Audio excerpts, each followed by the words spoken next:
క్రీస్తునందున్న పరిశుద్ధులందరికీ ప్రభువైన క్రీస్తు నామంలో శుభాభివందనాలు.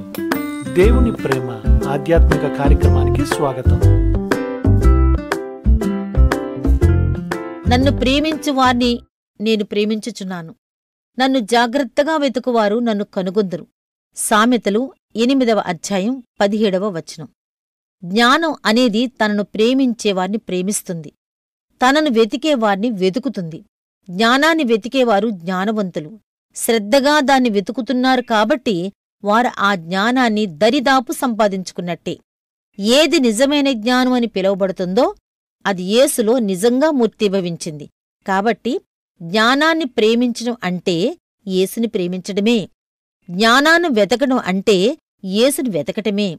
అందుకు ప్రతిఫలంగా మనం యేసు ప్రేమను అనుభవిస్తాం, ఆయననే కనుగొంటాం. యేసును మన జీవిత ప్రారంభంలోనే వెతకటం మన బాధ్యత. తమ ఉదయకాలాన్ని యేసుతో గడిపే యవ్వనస్తులు ధన్యులు.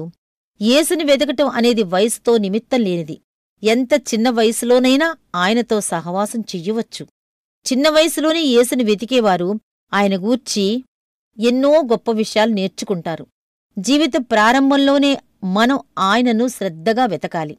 తమ చిన్నతనంలోనే వ్యాపారంలో దిగినవారు పెద్ద వ్యాపారవేత్తలయ్యారు.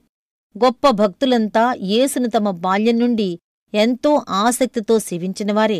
యేసులో నిలిచి సారం పొందినవారంతా ఆయనను వెతికే నిమిత్తం తమ హృదయాలను సమర్పించుకున్నవారే.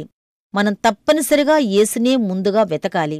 అందులోనూ జీవిత ప్రారంభ దినాల్లోనే వెతకాలి, ఎక్కువగా వెతకాలి. అన్ని విషయాల కంటే యేసే గొప్ప అని భావించుకోవాలి. యేసుకే పూర్తి ప్రాధాన్యత, మొదటి స్థానం ఆయనదే. ఎట్టి పరిస్థితిలోనూ రెండవ స్థానం కాకూడదు. ఆశీర్వాదకరమైన విషయమేమిటంటే ఆయన మనకు దొరుకుతాడు. మనం వెతికే కొద్దీ ఆయన ఇంకా ఇంకా స్పష్టంగా మనకు కనిపిస్తూ ఉంటాడు. మనం ఆయనతో సహవాసం చేసే కొద్దీ మనకు తనను తాను ప్రత్యక్షం చేసుకుంటాడు. ఆయనను వెతికేవారు ఎంతో ధన్యులు. ఎందుకంటే ఆయన వారికి దొరికినప్పుడు వారితోనే ఇక ఎప్పటికీ ఉండిపోతాడు. వారి హృదయాలలో, వారి అవగాహనలో నిరంతరం అభివృద్ధి చెందే శ్రేష్టమైన ధననిధిలా ఆయన నిలిచిపోతాడు. ప్రభువైన యేసు, నేను నిన్ను కనుగొన్నాను. చెప్పనశక్యమైన ఉన్నతమైన సంతోషం, సంతృప్తి నాలో కలిగేలా నీ సహవాసం నాకు ఎల్లప్పుడూ ఉండని.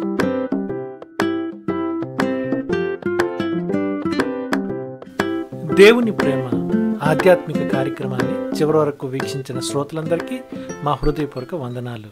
తిరిగి మరలా రేపటి ఉదయకాల సమయంలో కలుసుకుందాం. అంతవరకు సెలవు. May God bless you.